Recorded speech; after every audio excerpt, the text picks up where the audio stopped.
Well, hi there, everybody. I'm Mark Plunkett, the pastor of Heritage Presbyterian Church. This is our weekly devotional for the week of April the 14th, 2021. We just finished having Easter about 10 days ago or so. Oh, I love Easter. It's one of the biggest celebrations in the church.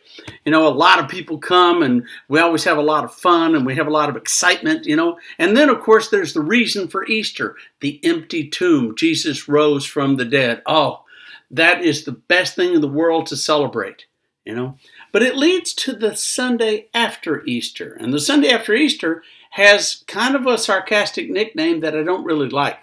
It's called a low Sunday. Low Sunday doesn't mean the people are low or that we're really sad. We can't be sad. All right? Jesus rose from the dead. How could we possibly be sad?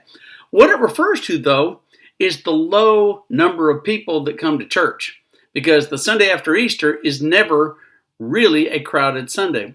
Also, the Sunday after Christmas, the Sunday after Thanksgiving, the Sunday of Labor Day, the Sunday of Memorial Day, the Sunday of the 4th of July. Those Sundays that follow major events in the church or major holidays in just the regular calendar are typically called low Sundays. And there's about 5 or 6 of them during the year. Now, I can't totally hate the idea of low Sunday because when I was first getting started, before I even was trained on how to preach, I would fill in different churches, and I must have done okay because they kept inviting me. And I would always get calls for those Sundays. The Sunday after Easter, the Sunday after Christmas, the 4th of July Sunday, Labor Day Sunday. I preached every one of those Sundays. As a matter of fact, one year, I had 5 different calls to preach the Sunday after Easter, including one guy that called me the night before Easter. He was just begging me for help. And I felt bad that I couldn't help him, but I was going to be on the other side of town that day. So those low Sundays gave me a chance to learn how to preach and practice on people that were just glad I was there. So I always appreciated those. But I have a problem with the idea of low Sunday, that people don't come to church after celebrating a big Sunday like Easter. And there's nothing in the Bible that I could find that says, you should come to church every single Sunday. If you don't, God will be mad at you. It doesn't say that in the Bible. And so anybody that says that is not accurate. I'll tell you what it does say in the Bible. In Proverbs 27, verse 17, Proverbs is just full of wise sayings. And this one's pretty good. It says, iron sharpens iron.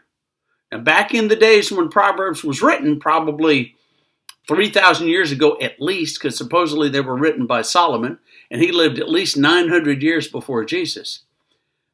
Iron sharpens iron. In other words, if you want to sharpen a good solid sword or a knife or whatever, you had to sharpen it on another piece of iron. Iron sharpens iron. Okay, that makes sense. But here's what else makes sense. If you're going to be a strong Christian, if you're going to study the Bible, if you're going to listen to sermons, if you're going to gather with your friends in church and pray, if you're going to have some kind of Bible lesson during the week, either you're going to be on a web page, or you're going to be in a group, or you're going to go someplace and sit down with people, if you're really going to work on it,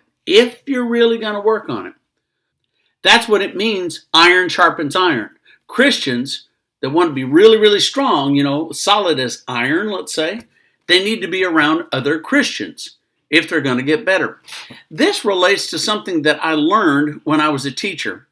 Toward the end of my career in teaching, I became a trainer for other teachers. And I had somebody tell me one time, if you really want to find out if you know a computer program or a lesson or a unit, try and teach it to other teachers. And then you really find out if you know it. And I thought, that's iron sharpening iron. Teaching other teachers and being around other people who also taught other teachers. That made me a better teacher. Well, being around people in church, that makes me a better Christian because I hear their opinions. I hear their thoughts. Pastor, have you ever wondered about this? The people in my church like to ask me questions, and I love that. And even if they're hard questions, I'm okay with that. And maybe I'm okay with it because iron sharpens iron. So, on those low Sundays when they come up, during the year, maybe think about showing up at your church. Maybe think about supporting your pastor. And if your pastor's not there, If your pastor's, taking a vacation, well, good for him or good for her. Pastors work really, really hard on some of those very special occasions. So maybe they should have the following week off. In which case, show up and support whoever's leading worship that Sunday. That's a good idea for you, isn't it? Because that'll support your church.